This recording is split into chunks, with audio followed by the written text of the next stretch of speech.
सरकारी नौकरी करने का सपना हर विद्यार्थी का होता है, क्योंकि सरकारी जॉब उनके भविष्य के लिए एक सुरक्षा की तरह होती है। इसलिए आज हर कोई गवर्नमेंट जॉब पाने की ख्वाहिश देखता है। दोस्तों, आज की इस वीडियो में हम आपको ऐसे ही एक पोस्ट के बारे में बताएंगे। कई लोग सरकारी नौकरी यानी आरएएस ऑफिसर बनने के सपना देखते हैं, लेकिन कोई भी सरकारी जॉब या आरएएस ऑफिसर का पद आप तभी हासिल कर सकते हैं जब आप कड़ी मेहनत के साथ स्मार्ट वर्क करना जानते हो। इसलिए पहले किसी काम को समझो, जब आपको पता चल जाए कि उस काम को करने के बाद परिणाम क्या होगा, तब उस काम को पूरी लगन और मेहनत के साथ करें। वैसे ही एक आरएएस ऑफिसर बनने के लिए पहले इसके बारे में पूरी और सही जानकारी प्राप्त करो। उसके बाद इसके लिए तहे दिल से मेहनत करो। एक ना एक दिन आप जरूर सफल हो जाओगे। नमस्कार, स्वागत है आपका महारो एग्जाम के यूट्यूब चैनल पर, जहां पर हम बात करते हैं राजस्थान से रिलेटेड सभी परीक्षाओं की, उससे जुड़े सिलेबस की।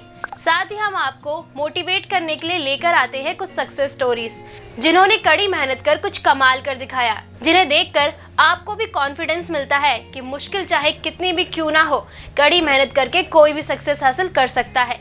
दोस्तों, आज की इस वीडियो में हम बात करेंगे आरएएस ऑफिसर के बारे में, साथ ही जानेंगे उनका काम क्या होता है। तो चलिए शुरुआत करते हैं आज के वीडियो की। दोस्तों, आज के इस वीडियो में हमने आरएएस ऑफिसर के उम्मीदवारों के लिए आरएएस के बारे में संपूर्ण जानकारी साझा करने की कोशिश की है। जैसे आरएएस क्या है, आरएएस ऑफिसर कैसे बने, आरएएस ऑफिसर बनने के लिए क्या करें, इसके लिए योग्यता, आरएएस एग्जाम की तैयारी कैसे करें, पढ़ाई कैसे करें, आरएएस की भर्ती प्रक्रिया, साथ ही आरएएस ऑफिसर के काम क्या होते हैं और उनकी सैलरी कितनी होती है। इन सब टॉपिक्स के बारे में आज की हम इस वीडियो में बात करेंगे। तो सबसे पहले हम शुरुआत करते हैं, आरएएस क्या है। आरएएस राजस्थान सरकार के अधीन एक बोर्ड होता है जो राज्य में रिक्त पदों की भर्ती के लिए प्रशासनिक कार्य के लिए अधिकारियों का चयन करता है। राज्य स्तर की सबसे बड़ी पोस्ट आरएएस की होती है। यह एक उत्तम पोस्ट होती है। आईएएस के बाद आरएएस बहुत ही सम्माननीय पोस्ट है। आरएएस ऑफिसर के पास बहुत पावर होती है। यह राज्य स्तर का सबसे बड़ा पद होता है, लेकिन एक आरएएस ऑफिसर की बहुत सारी जिम्मेदारियां भी होती हैं। आरएएस की भर्ती लोक सेवा आयोग यानी आरपीएससी द्वारा प्रत्येक साल निकाली जाती है, जिसमें विभिन्न चरणों में अभ्यर्थियों का चयन किया जाता है। आरएएस अधिकारी को राज्य सरकार के निर्देशों का अनुपालन करवाना होता है। जो व्यक्ति नियम और कानून के खिलाफ चलता है, एक आरएएस अफसर उसके खिलाफ कानूनी कार्यवाही करता है। अब हम बात करेंगे आरएएस ऑफिसर कैसे बने। अगर आप आरएएस ऑफिसर बनना चाहते हैं तो आरएएस ऑफिसर बनने के लिए क्या क्या योग्यताएं, पात्रता, मापदंड के बारे में आपको पता होना चाहिए। अगर आप में ये सब क्वालिटी है तो आप आरएएस के लिए आवेदन कर सकते हैं और आरएएस एग्जाम में बैठ सकते हैं।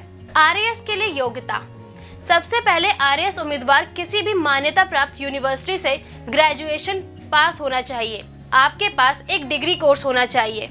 शैक्षिक योग्यता यानी एजुकेशनल क्वालिफिकेशन, आर्ट्स के विद्यार्थी के पास बीए पास होना चाहिए। वही साइंस के विद्यार्थी के पास बीएससी डिग्री होनी चाहिए। वही हम बात करें कॉमर्स की, तो कॉमर्स के विद्यार्थी के पास बीकॉम की डिग्री होनी अनिवार्य होती है। वहीं अगर हम बात करें आरएएस के लिए आयु सीमा की, आरएएस उम्मीदवार की आयु 21 से 35 वर्ष के बीच होनी चाहिए। साथ ही अभ्यर्थी के मार्क्स भी अच्छे होने चाहिए, तभी चयन होगा, अन्यथा नहीं। अब हम बात करेंगे आरएएस बनने के लिए क्या करें। आरएएस ऑफिसर बनने के लिए आपको आरएएस के लिए अप्लाई करना होगा। प्रत्येक साल आरएएस भर्ती परीक्षा आयोजित करवाई जाती है। जब आरएएस की भर्ती परीक्षा निकले, आप आरएएस के लिए आवेदन कर सकते हैं। आरएएस एग्जाम को क्लियर करने के लिए आपको 2 परीक्षा देनी होती है। उसके बाद आपका इंटरव्यू लिया जाता है। इंटरव्यू पास करने के बाद आपका चयन कर लिया जाता है। आरएएस एग्जाम 2 चरणों में क्वालिफाइंग होते हैं, जो है प्रारंभिक परीक्षा और मुख्य परीक्षा। तो अब हम बात करते हैं कि क्या होती है प्रारंभिक परीक्षा। यह ऑब्जेक्टिव परीक्षा होती है जो 200 अंकों की होती है और इस पेपर में 200 ही क्वेश्चन होते हैं। अगर आप प्रारंभिक परीक्षा अच्छे अंकों के साथ पास कर लेते हैं तो आप मुख्य परीक्षा में बैठ सकते हैं।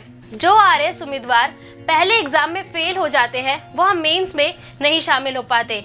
इसके बाद बारी आती है मुख्य परीक्षा यानी मेन एग्जाम की। मुख्य परीक्षा में 200-200 अंकों के 4 पेपर होते हैं। जो अभ्यर्थी मेन एग्जाम को पास कर लेते हैं, उसे अगले चरण यानी इंटरव्यू के लिए बुलाया जाता है। इंटरव्यू प्रारंभिक परीक्षा और मुख्य परीक्षा पास करने के बाद उम्मीदवार को इंटरव्यू के लिए बुलाया जाता है। अगर आप आरएएस इंटरव्यू में पास हो जाते हैं तो आपको आरएएस पद के लिए सिलेक्ट कर लिया जाता है। इसके बाद आरपीएससी के द्वारा इंटरव्यू क्लियर करने वाले अभ्यर्थियों की मेरिट लिस्ट तैयार की जाती है। मेरिट लिस्ट में रैंक अनुसार अभ्यर्थियों को विभिन्न आरएएस ऑफिसर पदों पर चुन लिया जाता है। अब बात करते हैं आरएएस ऑफिसर के वेतन यानी आरएएस ऑफिसर की सैलरी की। अब आपके दिमाग में यह सवाल तो जरूर आ रहा होगा कि आरएएस ऑफिसर की सैलरी कितनी होती है। दरअसल आरएएस अधिकारी का वेतन आरपीएससी द्वारा तय किया जाता है। यह भारत के नियम अनुसार आरएएस सैलरी तय करता है। आरएएस वेतन हर पद के लिए अलग अलग है, इसलिए इस नौकरी में सैलरी आरएएस ऑफिसर स्केल और ग्रेड पर निर्भर करती है। आरएएस अधिकारियों को उनके ग्रेड के अनुसार ग्रेड पे यानी जीपी मिलता है। इसके अलावा आरएएस ऑफिसर का वेतन उनकी बेसिक पे, ग्रेड पे, अलाउंस आदि पर बेस्ड होता है। हालांकि आरएएस ऑफिसर को एंट्री लेवल ग्रेड पे 5,400 रुपए और मूल वेतन 21,000 रुपए मिलता है। डीए और एचआरए को मिलाने पर कुल मासिक वेतन लगभग 52,000 रुपए होता है। दोस्तों, अगर आपको आरएएस के बारे में कोई और जानकारी चाहिए या आपको इससे रिलेटेड कोई भी सवाल है तो हमें कमेंट में लिखकर जरूर पूछें। दोस्तों, अगर आपको हमारी ये वीडियो पसंद आई हो तो इसे अपने दोस्तों के साथ भी जरूर शेयर करें। साथ ही आप हमें इंस्टाग्राम, टेलीग्राम पर भी फॉलो कर सकते हैं। जल्द ही आपसे फिर मुलाकात होगी एक नई वीडियो पे एक नए टॉपिक के साथ। देखते रहिए म्हारो एग्जाम। नमस्कार।